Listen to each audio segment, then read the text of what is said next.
Morty and the Fancy Pants Wedding. Morty and the Fancy Pants Wedding. Focus question. How do Morty's feelings change in this story? Morty could only think of one thing that was worse than wasting a Saturday at a boarding wedding. He would be missing his best friend's party at the same time. Tomorrow was the big day, and every mouse in the house was panicking over the final details of their role in Aunt Maggie's wedding. His younger sisters were practicing their slow walk as flower mice. His big sister was doing her nails to look perfect while serving punch, and Mother was arranging large bunches of flowers. Morty's job was to shine everyone's shoes, wear a suit, and sit quietly. That's right. He had to sit quietly while Ben and his birthday party guests would be screaming down the skate park ramps and eating cheese pizza. Grabbing the shoe shine kit, Morty flung his tail aside and plopped down on the floor. The dress-up shoes of the entire mouse family were lined up neatly in front of him. Morty didn't mind shining the shoes. He watched the shoe shiners in front of Mousie's, the most unscaled department store in the Mousetown Mall. They worked quickly and methodically while whistling or talking baseball with their customers. The shoe shine kit had it all: black shoe polish, brushes, rags, and petroleum gel to put an extra shine on his sister's and mother's patent leather shoes. Morty pulled out the black polish and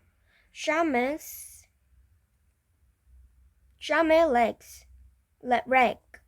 First, he smeared on the dark, inky polish. Then he whipped the rag around and holding the strip of material on both ends, starting scoofing and buffing his and his dad's shoes. Morty took a big sniff of the wonderful smell of his black leather going out shoes. Then he noticed how his dad's dress of loafers looked practically new by the time he finished shining them. I'm good, he thought. I wonder how old I need to be to work at Mousie's. Next were the shiny black shoes of his mother and sisters. Morty thought about his sisters. Ugh, those two are driving me crazy, he mumbled. His younger sisters had been getting all the attention because of their roles in the wedding. They got fancy new dresses, they were getting their hair and whiskers styled, and Mother was even taking them to get a special mouse manicure. What do I get? Morty asked out loud. I get to wear the old stuffy suit that I wore to Great Uncle Finnegan's funeral. Patent leather is so lame, Morty thought. His dad once explained where the name painted leather came from. Basically, it was fake leather, stuff that someone invited and protected with a patent so no one else could steal the idea. The names, not leather, trick leather, mock leather, or leather wannabe, seemed better than patent leather. Morty reached for the petroleum gel and thought about that name too. Why a spell to gel and not gel?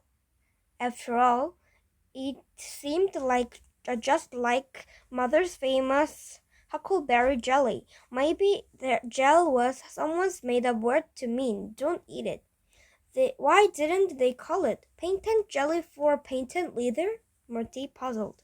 Morty thought words were interesting, but his words for the wedding was boring and waste of a perfectly good Saturday, and the words for his feelings were angry and resentful. Trying to whistle like the shoe shiner at most Mousie's did. Morty spread the petroleum gel on his sister's shoes for a glossy shine.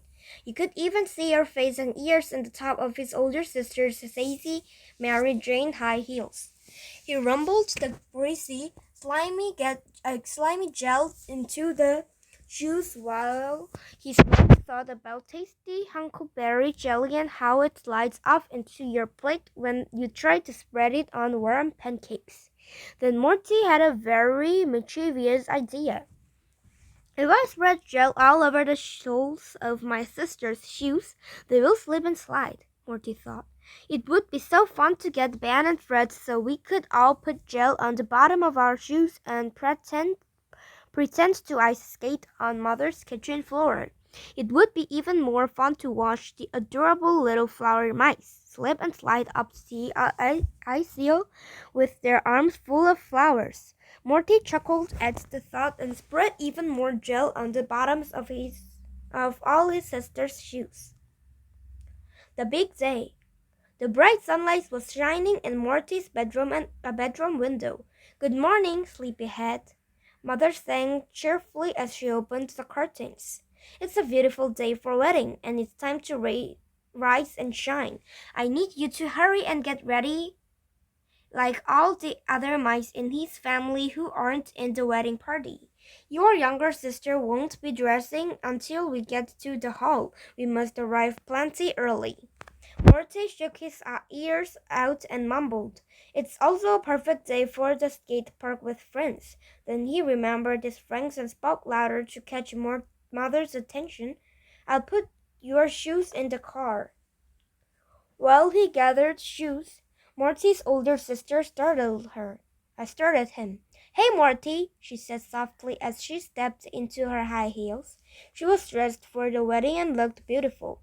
"Thanks for making my heels look so—" She couldn't finish her sentence because she started to slip. "Wah! I'll have to remember to keep my balance in these." Morty's mom called from upstairs because she needed Morty's big sister to carry the punch bowl out to the car. Morty's big sister started out the door and began to slip. In one fast move, she freed her paw to grab the railing, but she let go of the bowl. The glass hit the pavement hard and shattered. Morty scampered out to see the disaster and asked Marty to help out by cleaning up the mess. No one guessed what Morty had done, but he began to think perhaps his prank wasn't such a good idea. The wedding. Soft music played and Morty's little sisters, carrying baskets of flower petals, stepped off the carpet and onto the walkway up the aisle. In no time they were sliding, the flowers' petals were flying. Father quickly stepped into the aisle and picked up his daughters. The greasy trail behind them looked just like slug slime, and Father quickly checked the bottom of their shoes to discover the cause. "Didn't I ever tell you that you must not get gel on the bottoms of painted leather shoes?" Father confronted Morty in a whisper. "There is one thing about Morty. He always tells the truth." "Yes, you mentioned it, but I wanted to see what would happen." Making a fast decision to save the moment, Father informed Morty in a firm but whispered voice, "Your decision has earned you the new role of escort." Morty stepped into the aisle and allowed a sister to take hold of each arm. Father grabbed one of the flower buds and tucked it into Morty's lapel. "There will be no shenanigans,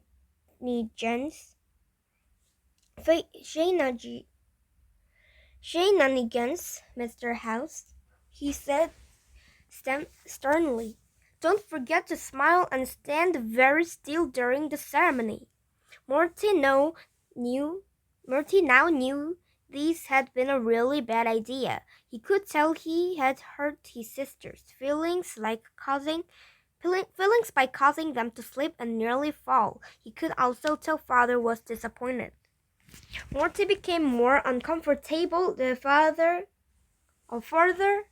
up the aisle he walked. The guests giggled when they saw Morty walking the flower mice down the aisle. The ceremony seemed to last a lifetime, and Morty could feel drops of sweat trickling down his back as people stared at him. He tried to stand so still that not even his whiskers or ears twitched, but it was difficult. His sister's paws were warm on his arms, and their flowers skins were tickling his nose. Aunt Maggie found Morty after the ceremony and gave him a warm hug. I noticed that I had an extra flower mice in my wedding. I had no idea that you wanted to be a mouse. Why didn't you just ask? Aunt Maggie, Morty said, trying to think of a way to explain quietly so that only she would hear. I made a bad choice and put petroleum gel on the bottoms of my sister's shoes, and they couldn't walk without falling. I love you, and we all wanted these to be your special day, so I walked with them to help them keep their balance. I am so sorry. I know it wasn't the way you wanted it. Morty turned to see his sisters. Ears perked up. They had been listening.